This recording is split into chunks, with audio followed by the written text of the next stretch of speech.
got Gable Steveson, the 125 kilo Olympian in men's freestyle. We're here at the Atlanta camp. Gable, just talk a little bit about this camp and kind of what it's doing for you and in preparation for not only the Olympics, but Pan Am Championships next week. Great partners here. It's a nice place to be. Alpharetta, Georgia is pretty cool. The weather is really hot, too hot. The restroom room is too hot. But, you know, we're getting it in and we're making sure we stay solid. Yeah, and you've got some great guys in the room with you. Mason Paris is here. Gwiz is here. What's it like kind of using those guys to help you get better for most important event of your life?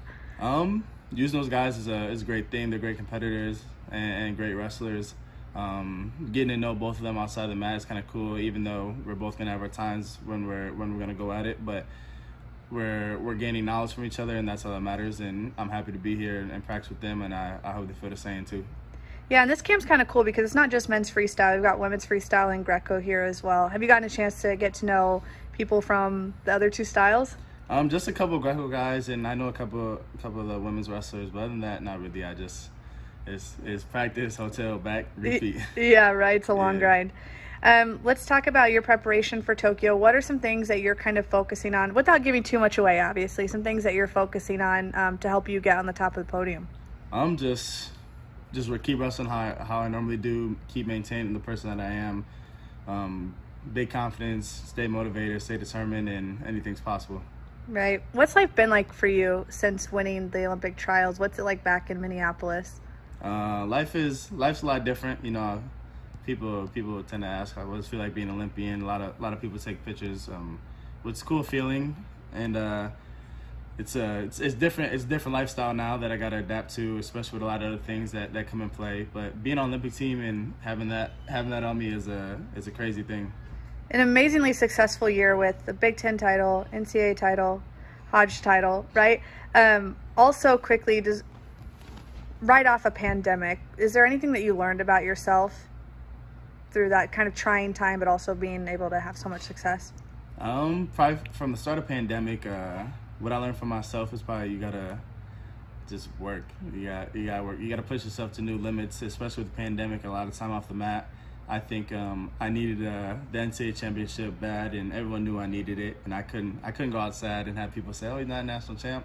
But you gotta. I pushed through them barriers. I pushed through everybody saying, "Hey, he might win if this guy does this. He might lose." But no, what I found out about myself is that everybody probably found out they got a lot of heart in this pandemic and determination. So I'm happy where it's led me to, and I'm in big spots now.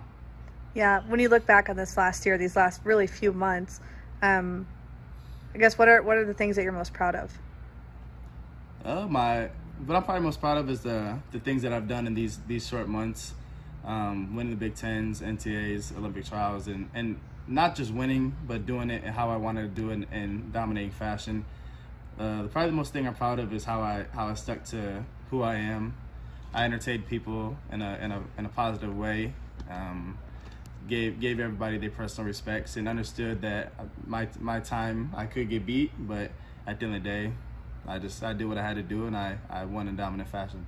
Yeah, you're definitely born to be an entertainer. You have obviously been talking with WWE. You went to WrestleMania. Talk about that experience and what it's like. I know we all know you're getting courted by them. What that's like.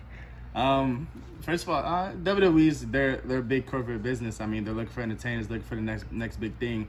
Am I the next big thing? Who knows? Could I be? Yes. I think there's been a lot of fine wrestlers such as Lesnar and Angle that have gone into WWE and been major superstars. And I hope my time's next with them. And I know it's coming very soon. Can I give you an exact day? No. Have we both been seeking out each other's inputs? Yes.